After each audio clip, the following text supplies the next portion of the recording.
கர்த்தருடைய பரிசுத்த நாமத்திற்கு மகிமை உண்டாவதாக. எடுத்துக்கொள்ளுங்கள்,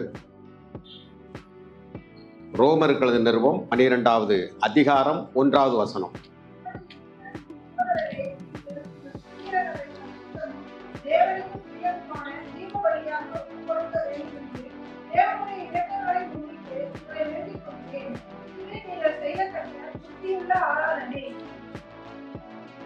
அன்புக்குரியவர்களே, இந்த நாளிலும் கூட மறுரூபமாக்கப்படுதல், மறுரூபம். செய்தியினுடைய தலைப்பு மறுரூபம். எப்படி நாம் மறுரூபமாக்கப்படுகிறோம்? அதற்காகத்தான் இந்த பாடுகளை நாம் என்ன செய்திருக்கிறோம், பட்டுக்கொண்டிருக்கிறோம். முந்தி ஆண்டவர் நமக்காக இந்த பாடுகளை அவர் பட்டார். இப்பொழுது நாம் அவரால் அந்த மறுரூபமாக்கப்படுவோம் என்ற நம்பிக்கையின் மூலமாக அநேகர மறுரூபத்திற்குள் கொண்டு வருவதற்காக இப்படி ஆராதனைகள், சுவிசேஷ முறைகள் இவைகளெல்லாம் செய்கிறோம். ஒரு சின்ன விஷயம், ஒரு 2-3 மாதங்களுக்கு முன்பதாக என்னுடைய மகனுக்கு திருமணம் நடந்தது. இங்கிருந்து நிறையா பேர் வந்திருந்தீர்கள். நாங்கள் எல்லோரும் வந்திருக்கிறோம் என்கின்ற ஐயா அவர்கள் ஒரு வார்த்தை சொன்னார்கள். ஆனால் அதற்கு பதில் கூட சொல்ல முடியாது. என்றால் அவ்வளவு சுகம் இல்லாமல் நான் இருந்த காரணத்தினாலே உங்களை சரியாக விசாரிக்க முடியவில்லை. ஆகவே நீங்கள் சற்று அந்த ஆதங்கத்தை புரிந்து கொள்ள வேண்டும் என்று நான் அன்போடு கேட்டுக்கொள்கிறேன். சரி, இப்போ இந்த மறுரூபம் ஆகுதல் எப்படி உண்டாகுகிறது என்பதை நாம் அறிந்து கொள்ள கடமைப்பட்டவர்களாக இருக்கிறோம். இந்த பூமியில நாம் ஒரு நாள் மறுரூபமாக்கப்படுவோம். இப்போ பாருங்க, பரிசுத்த வேத வசனம் இப்படி சொல்கிறது, நாம் இப்படி இருக்கிறோம், இனி எப்படி இருப்போம் என்று நமக்கு தெரியாது. ஆகிலும் அவர் வெளிப்படும் போது, நாம் விசுவாசித்துக் கொண்டிருக்கிறவர் வெளிப்படும் போது அவர் இருக்கிற வண்ணமாக நாம் இருப்போம். தெரிந்து கொள்ளுங்கள், அவரை போல நாம் இருப்போம். அதுதான் இதனுடைய அர்த்தம். இதைத்தான் ஒரு பகுதியாக சொல்லுவார் அப்போஸ்தலனாகிய பவுல்.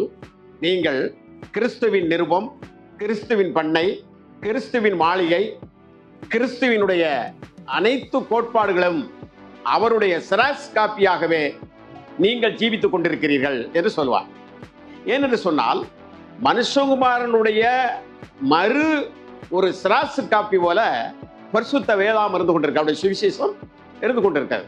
அவருடைய சுவிசேஷத்தை நாம் உள்வாங்கி பிரதிபலிக்கிற பொழுது நாம் கர்த்தராகிய இயேசு கிறிஸ்துவை உள்வாங்கி என்ன செய்து கொண்டிருக்கிறோம், பிரதிபலித்துக் கொண்டிருக்கிறோம் என்பதை மறந்துவிடக்கூடாது. பெரும்பாலும் ஊழியத்திற்கு நாம் செல்லுகிற பொழுது அந்த துண்டு பிரதிகளை கொடுக்கிற பொழுது நாங்கள் ஆரம்ப காலங்களில் முதலாவதாக அப்படியே வாங்கி ஒரு சிலர் 100ல் ஒரு 10% மக்கள் மாத்திரம் அப்படி பார்ப்பார்கள். மற்றவர்கள் நம்மளை மேலும் கீழும் பார்ப்பார்கள். இந்த கொடுத்தது யாரு, இந்த துண்டு பிரதியை கொடுத்தது யாரு, இவரை எங்க பார்த்தோம், இவர் எங்க நின்னாரு, இவர் டாஸ்மார்க்ல நின்றுக்கிட்டு இருந்தாரா, அல்ல சினிமா தியேட்டர் வாசல் நின்றுக்கிட்டு இருந்தாரா, அல்ல வேற எங்க நின்றுக்கிட்டு இருந்தாருன்னு முதல் நம்மளை என்ன செஞ்சிருவாங்க, வாசித்து பார்த்துருவாங்க.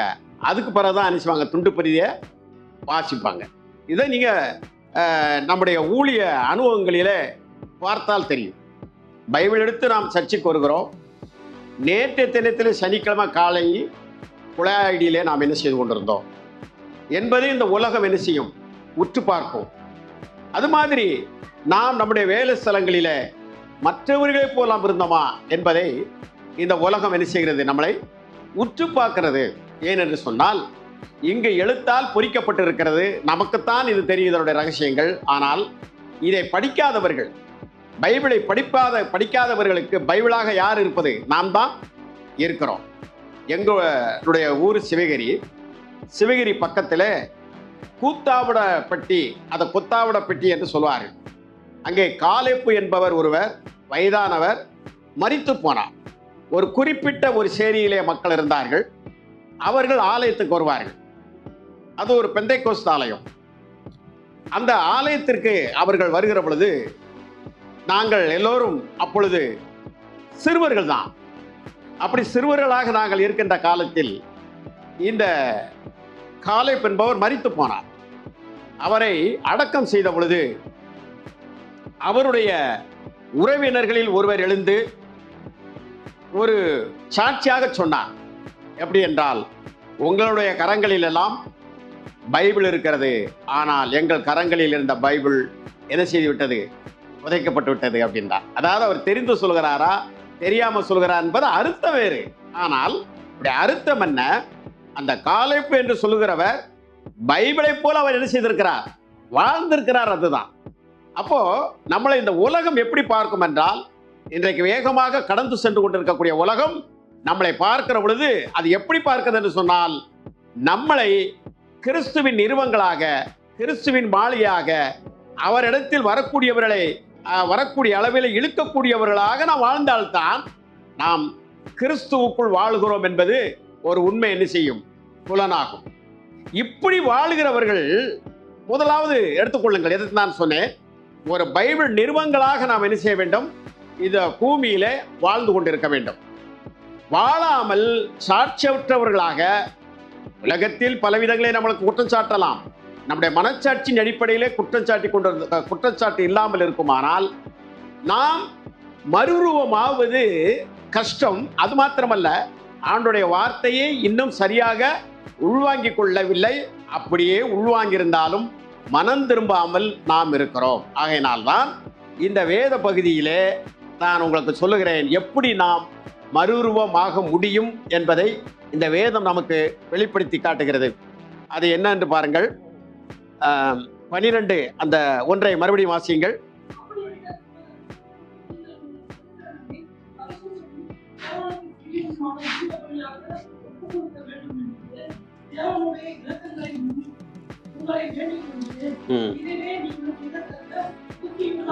புத்தி உள்ள ஆராதனை. நல்லா கவனிங்க. என்னதான் புத்தி உள்ள ஆராதனை? இதுல ஒரு வசனத்தை பாருங்கள். இதுவே நீங்கள் செய்யத்தக்க புத்தி உள்ள ஆராதனை என்று சொல்லிவிட்டு மேலே சொல்கிறார் பாருங்கள். நான் அதை அப்படியே வாசிக்கிறேன். அப்படி இருக்க சகோதரரே, நீங்கள் உங்கள் சரீரங்களை பரிசுத்தமும் தேவனுக்கு பிரியமான ஜீவபலியாக ஒப்பு கொடுக்க வேண்டும் என்று தேவனுடைய இரக்கங்களை முன்னிட்டு உங்களை வேண்டிக் கொள்கிறேன். இதுவே நீங்கள் செய்யத்தக்க புத்தி உள்ள ஆராதனை. சரி, 2வது வசனத்தை வாசிங்கள். நானே வாசிக்கிறேன். நீங்கள் இப்பிரபஞ்சத்திற்கு ஒத்த வேஷம் தெரியாமல் தேவனுடைய நன்மையும் பிரியமும் பரிபூரணமான சித்தம் என்னதென்று பகுத்தறியத்தக்கதாக உங்கள் மனம் புதிதாகிறதுனாலே. அப்ப மறுரூபமாகணும்னா புத்தி உள்ள ஆராதனை செய்யணும். இப்பிரபஞ்சத்துக்கு ஒத்த வேஷம் தரிக்க கூடாது. அப்புறம் என்ன செய்யணுமா? மனது என்ன செய்யணும்? முத சொல்லுங்க. புதிதாக வேண்டும். இந்த மனது தான், நல்லா தெரிந்து கொள்ளுங்கள், இந்த மனது தான் என்னது? மனிதன். புரிந்து கொள்ளுங்கள், மனதுதான் மனிதன். நம்முடைய மனது புதிதாக வேண்டும். எனக்கு மனசே சரியில்லை அப்படின்னா நல்லா தெரிந்து கொள்ளுங்க, எந்த இடத்துல ஒரு கிறிஸ்தவனுக்கு மனசே சரியில்லைன்னு வரணும் தெரியுமா? அது அப்போஸ்தலனாகிய பவுல்கிட்ட பார்க்கலாம். நான் எல்லா இடங்களிலும் மனரம்யமாக இருக்க கற்றுக்கொண்டேன். நிர்வாணமோ பசியோ வியாதியோ, அதாவது சொல்ல எது வந்தாலும் எல்லாத்திலும் மனரம்யமா இருக்க கற்றுக்கொண்டேன். ஆயிலும் எனக்கு பயமா இருக்குது, மனவேதனையா இருக்குது, இடைவிடாத சஞ்சலமா இருக்கிறது அப்படின்னு சொல்லி சபையை பார்த்து சொல்லுவார் அழகாக. ஏவாளை போல வஞ்சிக்கப்பட்டு விடக்கூடாது. அதாவது சபையை குறித்து ஒரு மனிதனுக்கு எனக்கு மனசே சரியில்லை, ஒரு ஆத்மா ஒரு மாறி போயிட்டான், கஷ்டப்பட்டாங்க, அல்லது ஒரு ஆத்மா ஆண்டவருக்குள் வந்தது பின்மாற்றம் ஆகிவிட்டது என்றால் அந்த ஊழியக்காரன் மனசு என்ன செஞ்சிருமா? சஞ்சலப்பட்டுக்கிட்டே இருக்கணும். அது ஒண்ணுக்குத்தான் என்ன செய்யணும்? சஞ்சலப்பட வேண்டும். ஏதோ இந்த உலகத்துல பல கோணங்களில் நம்மளை வைவார்கள், நம்மளை பல விதத்தில் பேசுவார்கள். அதற்கெல்லாம் நாம் சஞ்சலப்பட்டு கொண்டே இருந்தோம் என்று சொன்னால் நம்முடைய மனது இன்னும் என்ன செய்யல? புதிதாகலன்னு அர்த்தம். புரியுதா உங்களுக்கு? ஒரு ஆள் ஒரு காரியத்தை நம்மகிட்ட பேசுறாரு, உடனே எதிர்ப்புறோம், கோபத்துல பேசுறோம்னா மனது புதிதாகல அப்படின்னு அர்த்தம். இயேசு கிறிஸ்துவை காரி உமிழ்ந்துட்டாங்க இல்லையா? அவர் என்ன செஞ்சாரு? என்னமா சொன்னாரா? அவருடைய தாடி மயிரை என்ன செய்கிறார்கள்? பிடுங்கினார்கள். உங்களுக்கு தெரியும், அப்படி தாடி மயிரை பிடுங்குற விட தலைமயிரை பிடுங்குவதை விட மிக வேதனையா இருக்கும். ஏன்னா இது மண்டை ஓடு, இது என்னது? சதை. புரிகிறதா உங்களுக்கு? அப்ப இழுத்தார்கள் என்று சொல்லப்பட்டிருக்கிறது. எவ்வளவு ஆண்டவரை நிந்திக்க வேண்டுமோ அவளை நிந்தித்தார்கள், அடித்தார்கள். ஏதாவது அவர் பேசினாரா? இல்லவே இல்லை. அதாவது ஆடு, ஆட்டுக்குட்டி மயிர் கத்தரிக்கவனுக்கு முன்பாக சத்தமிடாமல் இருப்பது போல நான் பார்த்திருக்கேன். செம்பராட்டாங்குட்டி அந்த ஆட்டுக்குட்டிய அந்த முடி கத்தரிப்பாங்க, அமைதியா இருக்கும். பார்த்துக்கோங்க, இதை குட்டிகளை ஒரு 10 குட்டி விட்டுருப்பாங்க. எனக்கு கத்தரிட்டேன்னு செய்யும். அந்த ஆட்டுக்குட்டி முன்னால் வருறத நான் கண்ணால் பார்த்துருக்கேன். அதை நாங்கள் செஞ்சுட்டு இருந்திருக்கிறோம் அந்த ஆடு வளர்க்கும் போது. புரிகிறதா? அப்ப ஆடு மயிரை கத்தரிக்கிற பொழுது எப்படி சத்தமிடாது இருக்கிறதோ அப்படி ஆண்டவர் இருந்தார். அந்த மனசு நமக்கு வரணும். புரியுதா உங்களுக்கு? அப்படின்னா அப்படிக்கிட்டே என்ன செய்யக்கூடாது? இருக்கக்கூடாது.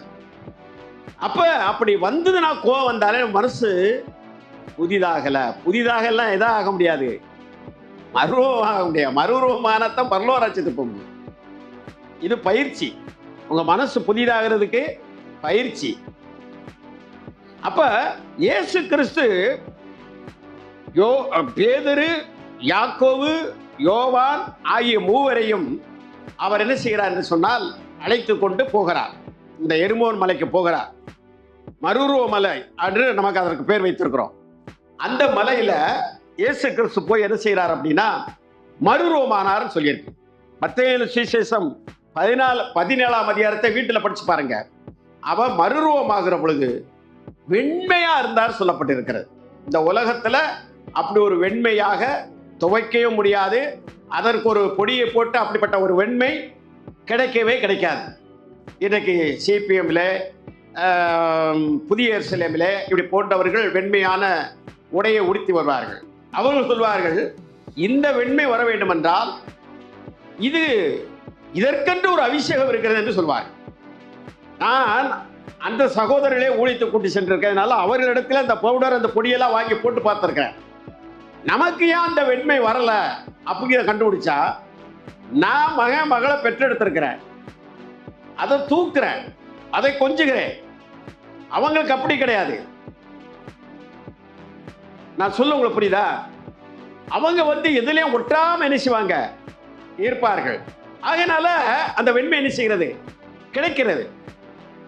ஆனா அதை கூட அவர்கள் அவ்வளவு ஒரு பரிசுத்தமா சொல்றாங்க. இது ஒரு ஆளுக்கு கனவுல வந்துச்சு, அந்த கனவுல வந்ததை வச்சு நாங்க அந்த வெள்ளையை ஆக்குறோம் அப்படின்னு சொல்றாங்க. ஆனா இவங்க யாரும் அப்படி ஒரு வெண்மை ஆக்காத மாதிரி அவர் என்ன செஞ்சாராம்? அவ்வளவு அவர் முகம் நினைச்சு பிரகாசித்தது அப்படின்னு பாருங்க. இதை எப்படி இவர்கள் தாங்கி கொண்டார்கள்? மயக்கம் போட்டு விழுந்தாங்க. அது 2வது சத்தத்தை கேட்டுட்டு எப்படி இவர்களால் தாங்கிக் கொள்ள முடிந்தது என்றால் கிறிஸ்துவுக்குள் அவர்கள் இருக்கிறார்கள். யாரு? நீங்க ஒருத்தர் ஜெபம் பண்ணும் போது சொன்னீங்க இல்லையா, சேரக்கூடாத ஒளியில நீ என்ன செய்யிருக்க, அப்படி ஒளியில இருக்கிறிய அப்படின்னு இல்லையா? அவ்வளவு மகா ஒளி. அந்த ஒளிய இவங்களால எப்படி பார்க்க முடிந்தது? இயேசுவை போல எலியா வர்றாரு, மோசே என்ன செஞ்சிருக்கிறாரு? வந்திருக்கிறார். அவருடைய அர்த்தம் என்ன அப்படின்னு கேட்டீங்கன்னா, உயிரோடு இருக்கிறவனையும் நான் மறுரூபமாக்குவேன், செத்து போனவனையும் நான் என்ன செய்வேன்? மறுரூபமாக மாற்றுவேன். அதான் அதனுடைய பொருள். அப்ப அவங்க 2 பேர் உலக மீட்புக்காக அவர் சிலுவையிலே மரிக்க போறதை குறித்து பேசிக் கொண்டிருந்தார்கள். அதெல்லாம் கேட்கிறாங்க. யார் கேட்கறது? கேட்கக்கூடிய சக்தி இவங்களுக்கு இருக்கிறது. புரிகிறதா? ஆனாலும் ஒரு மயக்கம் அவர்களுக்கு வருகிறது. அந்த ஒளி அவ்வளவு பிரகாசமாக இருந்து கொண்டிருந்த காரணத்தினாலே ஏன் பார்க்க முடிந்தது என்றால், அவர்களால் கிறிஸ்துவுக்குள் அவர்கள் இருந்தார்கள், அந்த வார்த்தைக்குள் இருந்தார்கள், அதனால் பார்க்க முடிந்தது. ஒரு மனுஷன் கிறிஸ்து தனக்குள்ள எல்லாம பெரிய வீரன், பெரிய படிப்பாளி, பெரிய அறிஞன், அவன் என்ன செஞ்சுட்டு இருக்கிறான்? குதிரையில கிறிஸ்தவர்களை துன்பப்படுத்துவதற்காக குதிரையில் போய் கொண்டிருக்கிறான். அப்பொழுது சடிதியிலே என்ன செய்து ஒரு ஒளி பிரகாசித்தது. அவனால் என்ன செய்ய முடியல? பார்க்க முடியல. ஏன் பார்க்க முடியல? ஏன் பார்க்க முடியல? கிறிஸ்து அவனுக்குள் இல்லை. கிறிஸ்துவின் வார்த்தையை அவன் உள்வாங்கிக் கொள்ளவில்லை. அது வரைக்கும். அதுக்கு பிறகு சில நிகழ்ச்சி நடைபெறுகிறது. 3 நாள் அந்த ஒளியை பார்த்த உடனே கண்ணு தெரியாம போயிருச்சு. ஒரு இடத்துல சொல்லுவாரு, எனக்கு ஒரு பெரிய முள்ளு அப்படிம்பாரு. நீங்க ஒரு கண்வெளிக்காரனை நீங்க பார்த்தீங்கன்னா பார்க்க முடியாது. பார்த்திருக்கீங்களா? நீங்க கண்வெளிக்காரனை பார்த்தா பார்க்க நமக்கு என்ன செய்யாது? முடியாது. உடனே நமக்கு என்ன செய்யும்? வரும். இந்த சில வேத விற்பனர்கள் சொல்லுகிறார்கள், அந்த காட்சிக்கு பின்னாலே அவருக்கு எப்பொழுதும் கண்ணிலே நீர் வடிந்து கொண்டிருந்தது என்று சொல்லி. அதனாலதான் இதை எப்படி நீங்கள் அதை சரி பண்ணுகிறீர்கள் என்றால், ஆனால் அதை தான் சரி நீங்க நினைக்க கூடாது.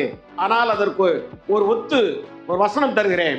நான் உங்கள் மத்தியில் வந்திருந்த பொழுது உங்கள் கண்களை கூட பிடிங்க எனக்கு தர ஆயத்தமா இருந்தீர்கள் என்று சொல்லுவார். அதனால அந்த வசனத்தை நான் அந்த ஒரு காரியத்தை அவருக்கு இருந்த அந்த ஒரு மாபெரும் அந்த முள்ளாக கருதப்பட்டு கொண்டே இருந்தது.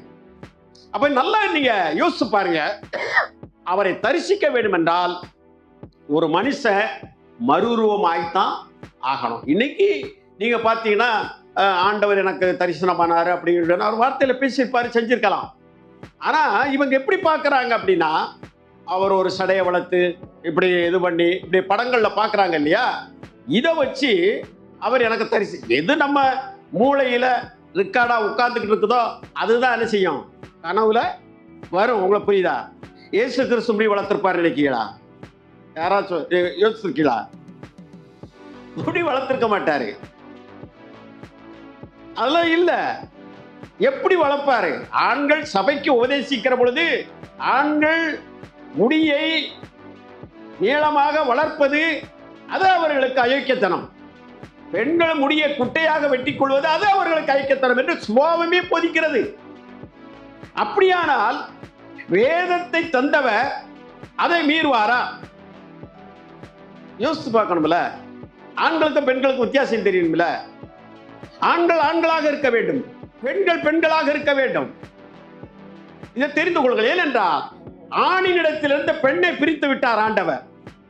இனி இந்த ஆண் பெண்ணாக வேண்டும் என்று நினைக்க கூடாது, பெண் ஆணாக வேண்டும் என்று நினைக்க கூடாது. அப்படி நினைத்துத்தான் பாவம் இன்னைக்கு பெருகி கொண்டே இருக்கிறது. நான் சொல்றது எல்லாம் சபையின் நிமித்தமாக சில இதை காய்மரமாக சொல்லுகிறேன். உங்களுக்கு புரிகிறதா நான் சொல்வது?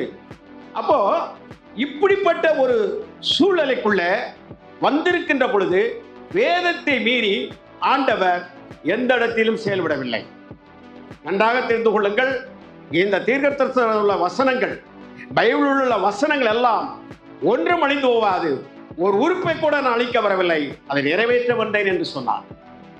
இன்றைக்கு பைபிளை நாம் கடைபிடிக்க முடியும், நிறைவேற்ற முடியும் என்று சொன்னால் கர்த்தர் அப்படி வாழ்ந்திருக்கிறார். ஆகவே நான் நிறைவேற்ற என்னால் முடியும். அதான் அவருடைய காரியம். என் பிதா பூரண சர்க்குணராய் இருக்கிறது போல நீங்களும் இருக்க வேண்டும் என்று கேட்டுக்கொள்ளுகிறேன் என்று சொல்லி கர்த்தராகிய இயேசு கிறிஸ்து சொல்லுகிறார் என்று சொன்னால் கடினமானதை அவர் சொல்லவில்லை. என்னுடைய பிள்ளை சின்ன வயசிலே இருக்கிற பொழுது அவனுக்கு என்ன சுமை கொடுக்க வேண்டும் என்று தெரியும். அவன் பெரிய ஆளாக இருக்கிற பொழுது அவனுக்கு என்ன சுமை கொடுக்க வேண்டும் என்று தெரியும். கொடுக்க முடியாத சுமையை நான் ஒரு நாள் அவனுக்கு மேல் வைத்து அவனை நான் கஷ்டப்படுத்துவதில்லை. ஆகவே பிரியமானவர்களே, ஆக முடியும் என்றால் ஆக முடியும். அப்படி விசுவாசிக்க வேண்டும் ஆண்டவருடைய வார்த்தையை. முடியாது, அது எப்படி முடியும்? வானத்தில் இருந்தா விழுந்து விட்டோம், நான் என்ன இயேசுவா என்று எதிர்க்கக்கூடாது. இயேசுவை போல் மாற வேண்டும் என்பதற்காகத்தானே அவர் அனுப்பினார் என்பதை மறந்துவிடக்கூடாது. ஆகவே அந்த அடிப்படையில் பார்க்கிற பொழுது நம்முடைய சுபாவங்கள், மனது எப்படி புதிதாகி கொண்டிருக்குது. இப்ப நான் என்ன சொன்னேன்? இயேசு ஆகையினாலே முடிய என்ன செஞ்சிருக்க மாட்டாரு, வளர்த்திருக்க மாட்டாரு. அதுக்காக இப்பொழுது சில நபர்கள் முடிய ஒரு முன்னால ஒரு கும்பம் மாதிரி வச்சுட்டு அப்படியே வளைச்சுக்கிட்டு அவன் பாட்டுக்கு பனியில போட்டு பிரசிங் பண்ணிட்டு ஆடிக்கிட்டு இருந்தானே, அது மாதிரியெல்லாம் அவர் என்ன செய்ய மாட்டாரு, இருக்க மாட்டார்.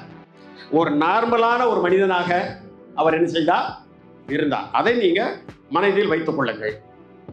அப்ப இப்போன்னு கேட்கலாம், பைபிள்ல உங்களுக்கு சொல்லித்தர பாருங்க. ஒரு விதி விலக்கு இருக்கு. நசரேயன் முடி வளர்க்கலாம். அப்ப இயேசு நசரனா இயேசு. அப்ப நீங்க அப்படி உங்களுக்கு சந்தேகம் வந்துடக்கூடாது. அவர் நாசரேத்து ஊரில் வந்து வளர்ந்தபடினால் நசரேன் என்று அழைக்கப்பட்டார். ஆனால் நசரேய விரதமும் உள்ளவர் இயேசு அல்ல. ஆனால் நசரேய விரதம் உள்ளவராக யார் வந்தது என்று சொன்னால் யோவான் ஸ்நானகர் வந்தார். அதனாலதான் அவங்க 2 பேருக்கும் வித்தியாசம் இருந்தது. யோவானை பிசாசு பிடித்தவன் ஒண்ணு சாப்பிட மாட்டான் அப்படின்னாங்க. இயேசு கிறிஸ்துவை என்ன சொன்னார்கள்? இவன் பெருந்தினிக்காரன், போசன பிரியன் என்று ஆண்டவரை சொன்னார்கள். புரிகிறதா நான் 2 சொல்வதற்கு? பைபிளிலே நிறைய பேருக்கு சிம்சோன் ஆண்டவர் சொன்னாரு, முடி வளர்க்கணும், மேல சவரம் கடிப்படுத்தக்கூடாது சொன்னாரு. முடி வெட்டக்கூடாது. வெட்டினதுனால கண்ணு 2ம் போச்சு. எந்த விரதமும் இல்லாம எதுவுமே சொல்லாம ஒருத்த முடி வளர்த்தான். அந்த இஸ்ரவேலில உச்சந்தலையிலிருந்து உள்ளங்கால் வரைக்கும் ஒரு பொழுதும் இல்லாதவன் ஒருவன் இருந்தான். தாவீதினுடைய மகன் அப்சலோம், மாக்கால் பெற்ற மகன். அவன் தான் ராஜாவாகணும். புரியுதா உங்களுக்கு? அவன் அழக பார்த்து பார்த்து ஆசைப்பட்டு கொஞ்சம் கொண்டு இருந்தார். யாரு? தாவீது. அப்படிப்பட்டவன் அவருக்கு முடி வேகமா வளரும். அப்படியே விட்டுட்டாங்க. நீங்க அந்த காரியத்தை முழுசா சிந்திக்க வேண்டாம். அதனால என்ன நடந்து தெரியுமா? யுத்தத்துக்கு போறான். தன் தகப்பனுக்கு விரோதமா யுத்தத்தில் இது பண்ணும் போது அந்த அப்சலோம் படை தோற்றோடி முதுகாட்டி ஓடிக்கொண்டிருக்கிறது. முதுகாட்டி ஓடிக்கொண்டிருக்கிற பொழுது ஒரு கருவாலி மரத்துக்கு கீழே அந்த குதிரை என்ன செஞ்சிச்சு? ஓடிச்சு. ஓடும்போது இவனுக்கு என்ன செஞ்சு? முடி அவிழ்ந்துருச்சு. முடி அவிழ்ந்த உடனே அவன் முடி எரிஞ்சு கருவாலி மரையில சுத்தி கிடைச்சது. குதிரை எரிஞ்சிச்சு, ஓடி போயிடுச்சு. அப்ப யோவாப் வர்றான். வந்தவொடனே அவன் என்ன ஈட்டியால குத்தி பொண்ணு அடியடின்னு அடிச்சு போட்டு பொண்ணு ஓட்டாங்க. ஆனால் ஒன்று தெரியுமா அவங்களுக்கு? அவன் அந்த முடி மட்டும் இருந்துருச்சுன்னா அவன் காப்பாற்றப்பட்டிருப்பான். அந்த முடி மட்டும் இல்லைன்னா காப்பாற்றப்பட்டிருப்பான். எப்படி தெரியுமா? ஒரு கட்டளை ஒன்று ராஜா கொடுத்துருந்தாரு தாவீது. சண்டை போடுங்கப்பா, நம்ம தான் ஜெயிக்க போறோம். அவர் நேரடியாக சண்டையில் இறங்கலை. நம்ம தான் ஜெயிக்க போறோம்.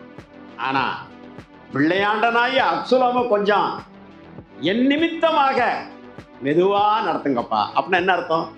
அவனை அடிச்சு கிடிச்சு கொன்றாதீங்க. ஏன் அவனை அவமானப்படுத்திடாதீங்க. அவன் சிறைவிட்டால் அவனை கையை பிடிச்சி கெட்டி கொண்டு வராதியா முன்னால. புரியுதா உங்களுக்கு? இப்ப அப்சலோம் தப்பிச்சு போயிட்டாருன்னு வைங்களேன். எப்படியாவது பிடிச்சி பார்த்து கொல்லுங்கன்னு சொல்லியிருப்பாரா தாவீது?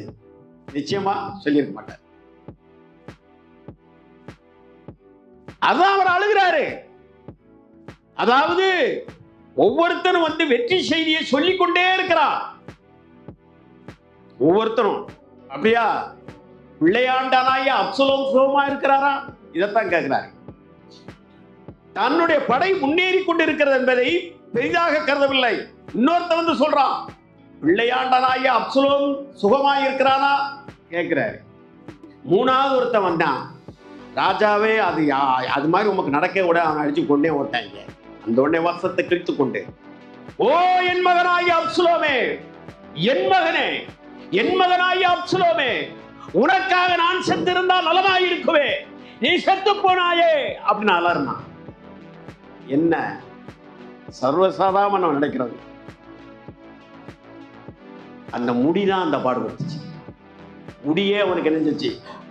முடிவா பேச்சு. அவன் செய்த தப்புகள் எல்லாம் இருக்கு. இருந்தாலும் மன்னிப்பதற்கு தாவீது தயவுள்ளவராக இருந்தார். அதை மனதில் வைத்துக் கொள்ளுங்கள்.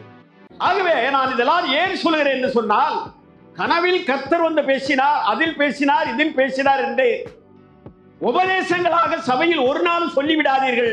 அது உங்களுடைய தனிப்பட்ட கருத்தாக வைத்துக் கொள்ளுங்கள். உபதேசம் என்பது பைபிளில் இருக்கிற வார்த்தை தான்.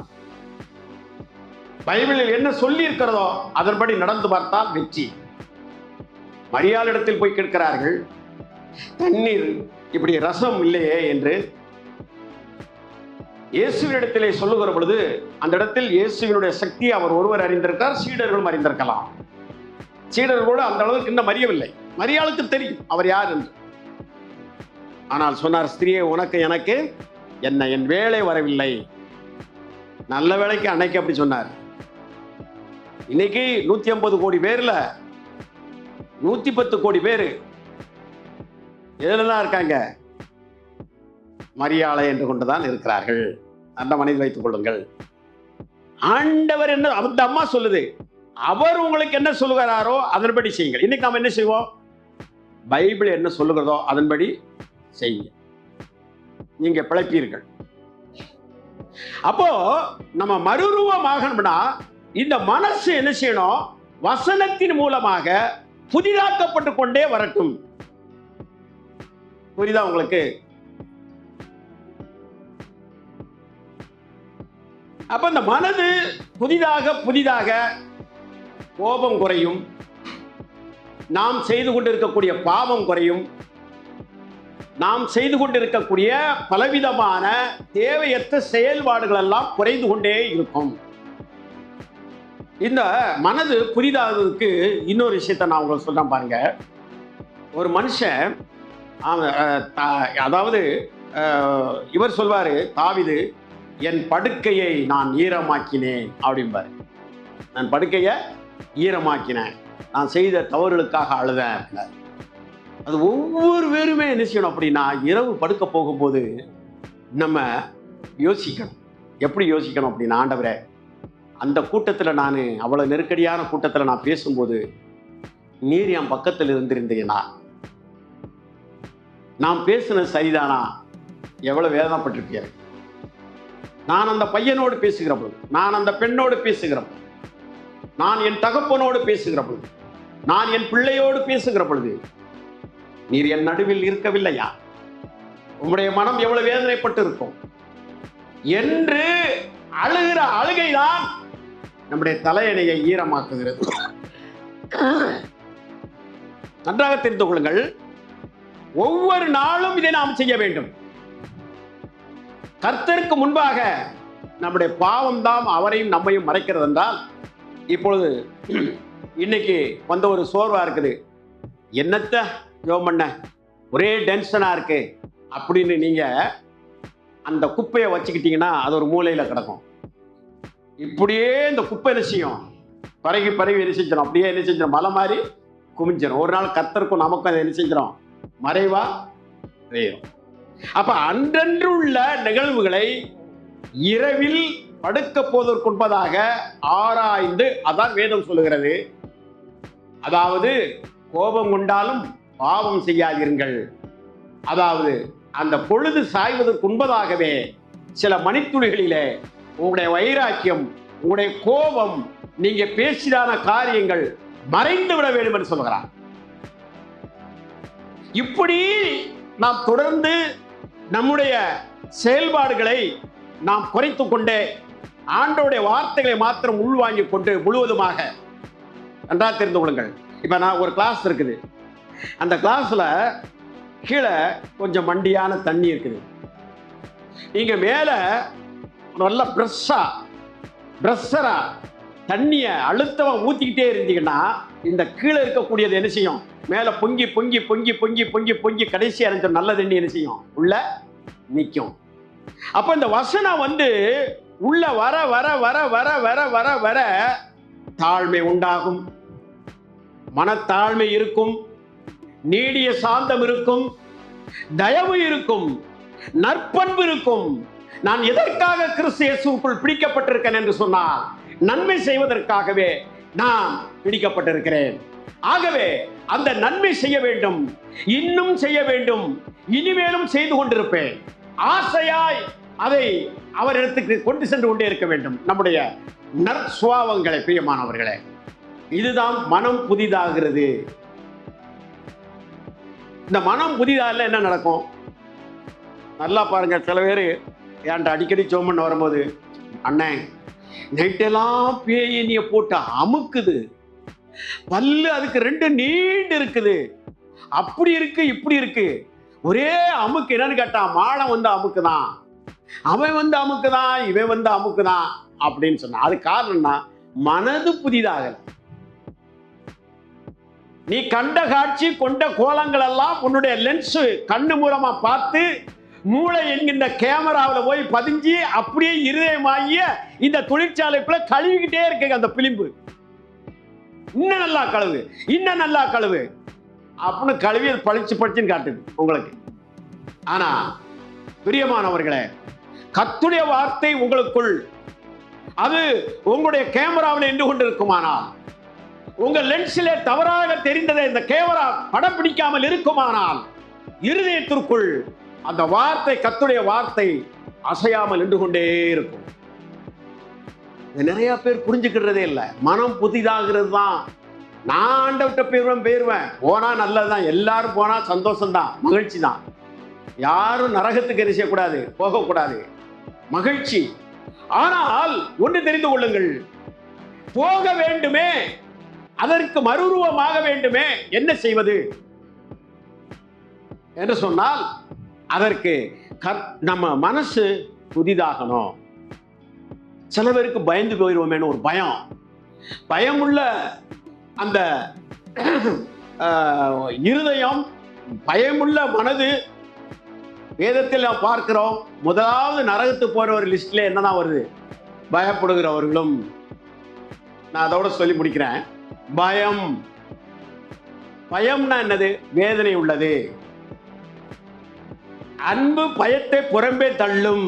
அதாவது கர்த்தருடைய வேதத்தின் மீது இரவும் பகலும் பிரியமா இருந்து தியானித்து விட்டால் அந்த வேதமானது உள்ளே இருக்கிற பொழுது பயத்தை புறம்பே செய்துவிடும், தள்ளிவிடும், புறம்பாக்கிவிடும்.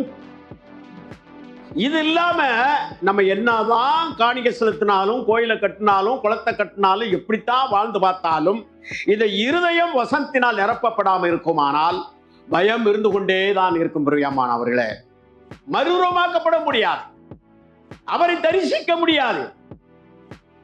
அவர் வானத்தில் வெளிப்படும் போது பயம் ஏற்படும். ஒரு சுண்டெலி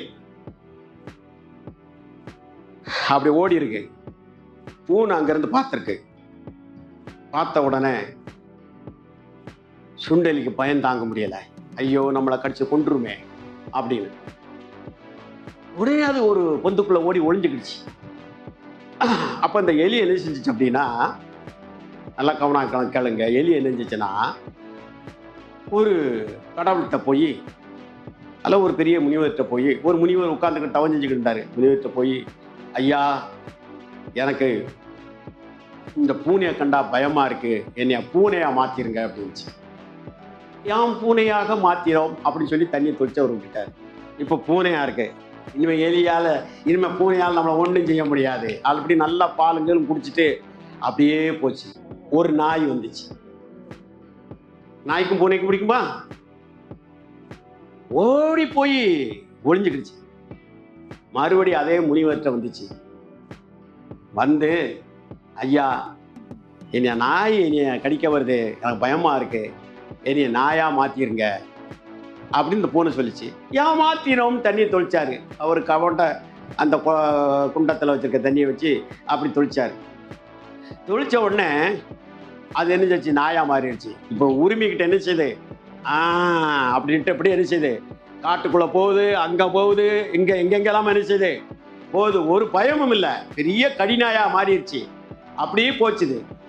கடைசியா அது காட்டுக்குள்ள போகும்போது என்ன நடந்துருச்சு அப்படின்னா, ஒரு புலி வந்தது.